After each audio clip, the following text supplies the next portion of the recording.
Alright guys, Robarge Performance again on this deal. So if you didn't watch part one, this might not mean much to you. But I'm trying to put a hydraulic throw-up bearing on a 4-speed Ford top loader. Had a clearance issue. So a lot of different options. I chose what was easiest for me. And I appreciate the suggestions in the comments, by the way. Even if I didn't take some of those suggestions, I definitely do appreciate the input. But anyways, here's what I did. So first thing I did, if you watch part one, I made a print of basically this nose cone here on the top loader, because I wanted to see, there's a seal that goes inside here. I wanted to see how much of this area I could cut away without making the, either cutting through or making it too weak or something like that. So I made the print, and then on our bearing here, so here's what I did. Pretty much what I said I was going to do in the first video. If you look, so I machined this step in here, and I had to go about 1/4 of an inch. Well, I went exactly 1/4 of an inch, and you can see the gray, which is the original part. So I just cut this step, and I got plenty of wall thickness here. There's a seal that goes on this surface in here, but we're only 1/4 inch deep, and there's plenty of wall thickness there. And if you look, the longest part of the barrel, it's actually a thinner wall than what I've got left here. So that worked out really nice.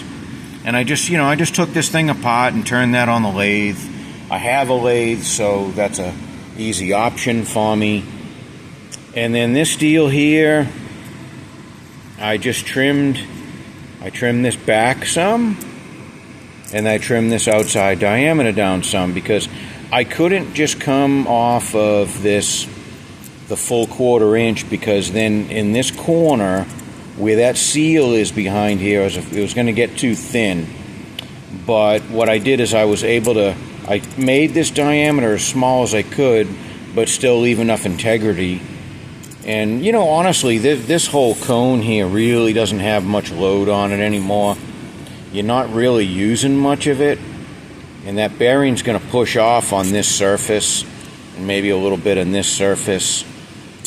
So it's just a step. I machined here too.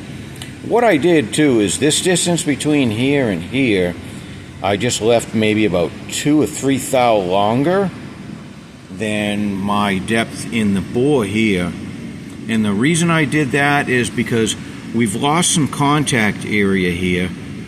So I figure if this compresses a little bit, which would leave a little burr in here, that would be okay, because we've got clearance between the shaft, not critical.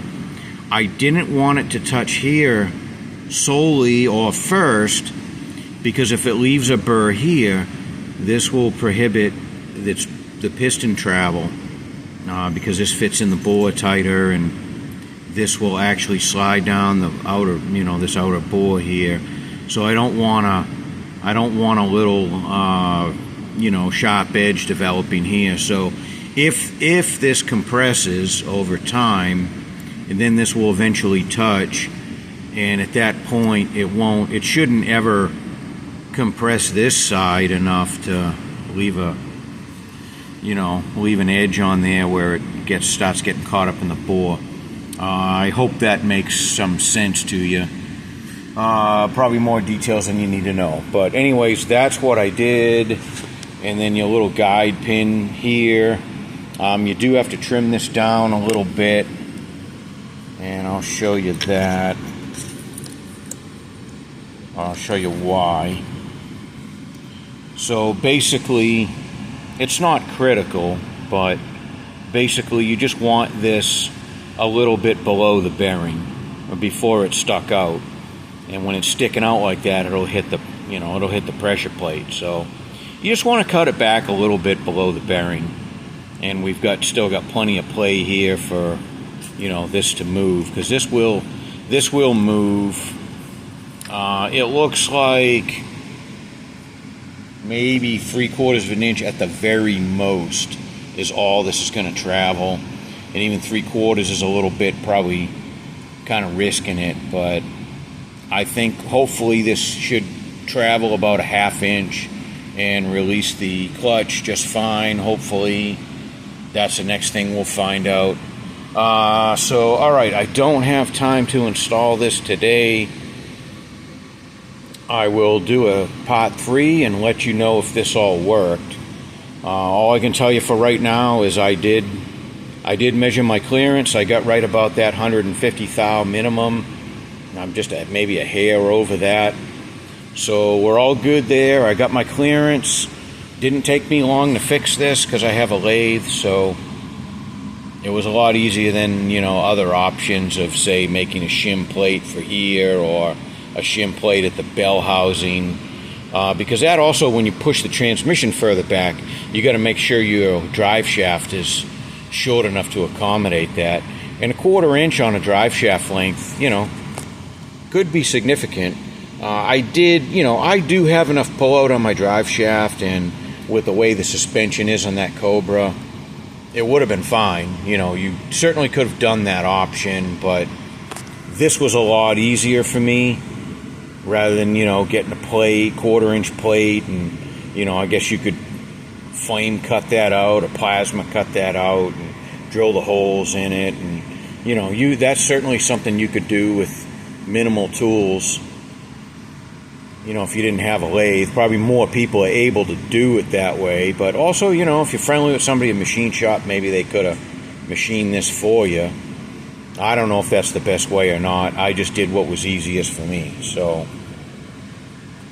you guys, if you run into this, you have to decide what's the best option for you and all that good stuff.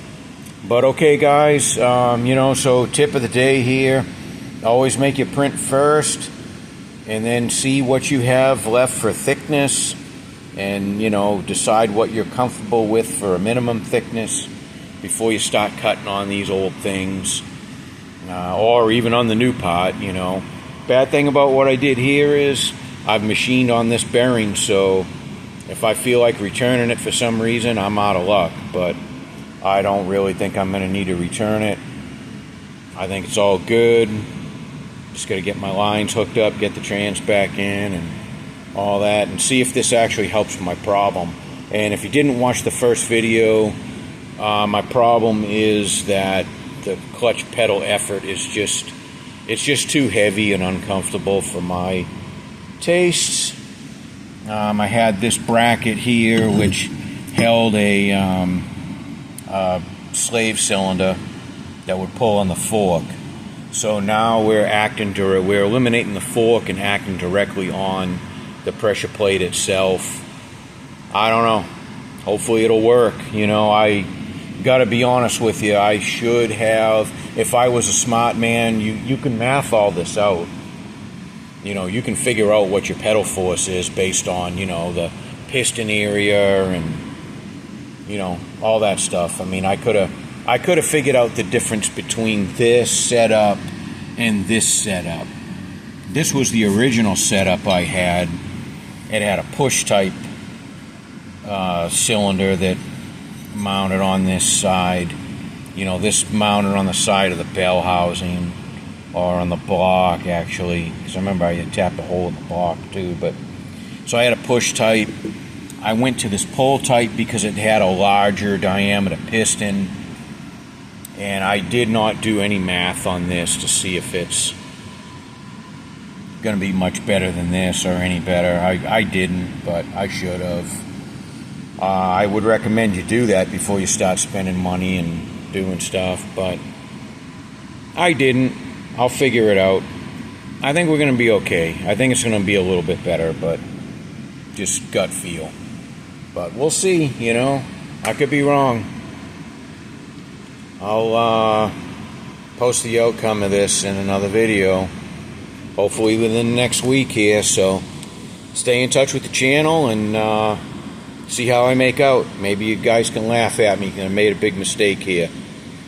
Alright, thanks for watching, guys.